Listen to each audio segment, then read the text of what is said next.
Hi everyone, this is Fran Lairdison with Design Point. We put together a quick video here to talk to you about a couple of points with regards to being ready for the coronavirus and its potential impact on all of our teams. First and foremost, we wish you the best of health as we all try to work through this. As for our business operations, we want you to know that we are ready to handle this with no disruption to our ability to support you and help your business operations keep going here. All of our systems here for all of our people are remote and cloud enabled, so we can essentially flip a switch and allow any of our people as needed to work from home or remotely to help keep them safe, of course, but at the same time to keep them fully productive in their service of you.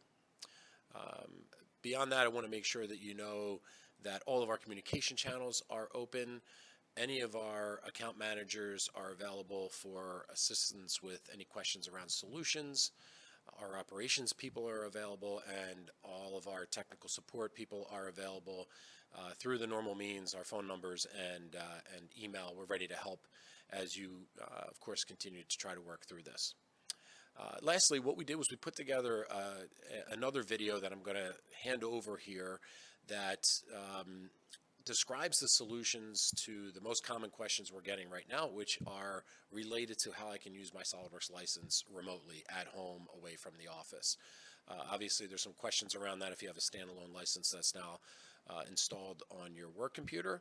How do I get to be able to use that at home so I can work safely remotely? Same thing with a network license. There's some questions around that. So I'm going to hand the video off here to Nathan.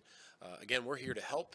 There's lots of solutions that we can bring to bear to assist you to get your people remote. Reach out to us if there's any way we can help through any of those channels I had mentioned before. And again, we wish you the best of health and best of luck as we all try to work through this.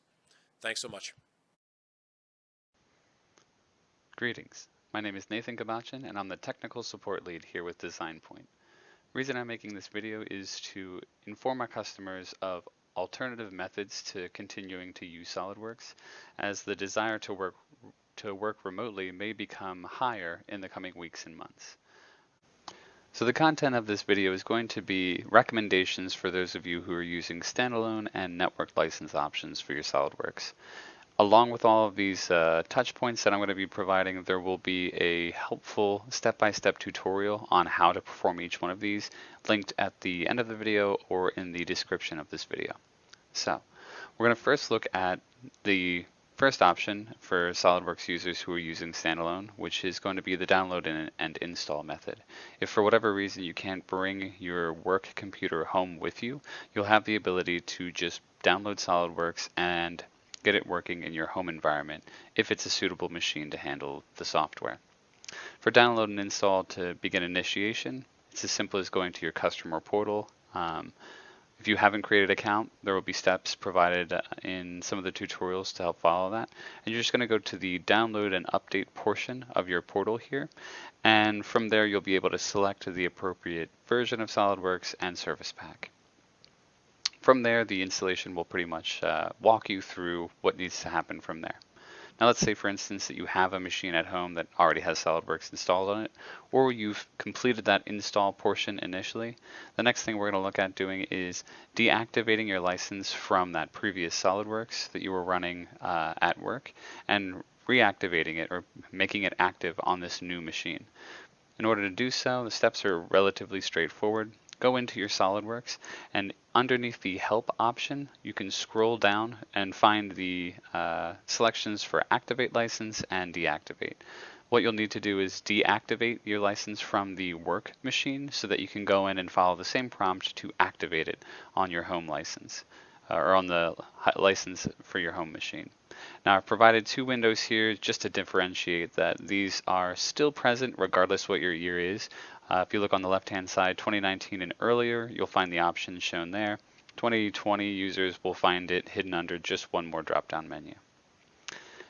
Now, in addition to those two methods for standalone users, the last would be switching your license to online licensing. So as it stands right now for standalone users, your machine holds the activation for logging into SOLIDWORKS once it's checking through your registry and beginning the boot up process. Switching to online licensing, instead of having it look to your machine first, it's going to just require an internet connection and pull the license from offline, or from online, excuse me. Then the only interruption you'll expect, or the only difference that you'll expect between accessing a license in this method is once you've set it up this way, you would log into SOLIDWORKS for the first time when you're using it on whatever machine you're on. Then you can begin using the software without any interruption. When you close out of SOLIDWORKS, it will return the license back to online, and next time you go to use it, you'll just be prompted to log in again. The steps to follow that are actually in your My SOLIDWORKS portion of the no longer the customer portal, now its own separate entity. And you simply just log in using the same login credentials for your portal and go into the admin portal settings there. And you can follow the instructions that SOLIDWORKS has provided us in order to follow that prompt as well. Now we're going to take a switch and look at those of you using network licenses. The first and foremost would be actually license borrowing. So if you are planning to be out of the office for any expanse of days, we can the easiest solution would actually be to go and borrow a license that you are holding from the network.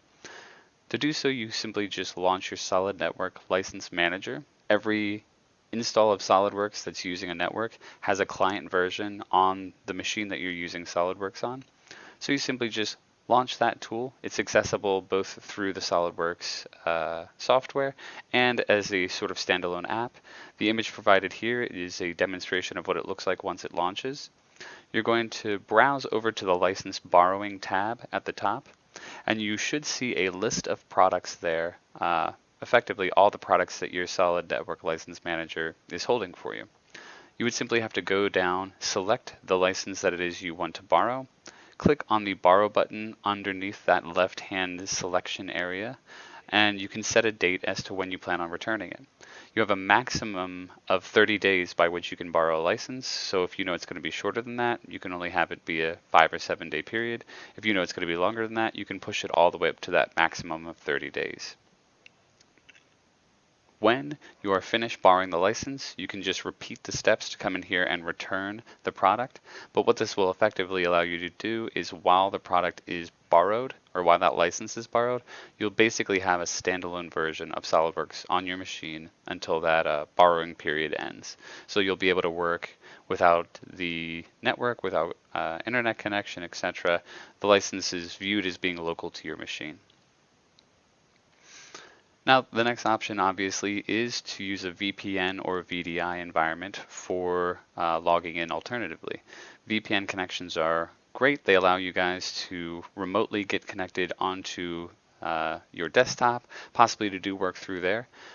One thing that's worth noting is if you have a VPN connection and a network license, you can sort of marry one of these methods with the previous one we just talked about.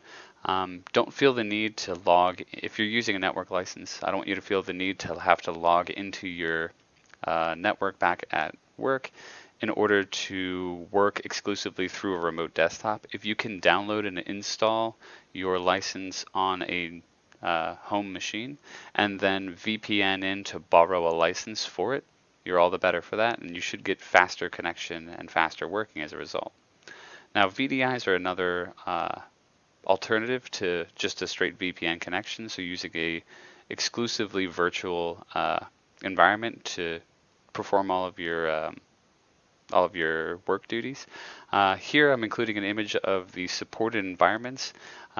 Effectively, if this is something that your IT company wants to look at or something you guys are looking at internally and have additional questions, I encourage you, reach out to us, ask us some questions. We may be able to give you some further assistance in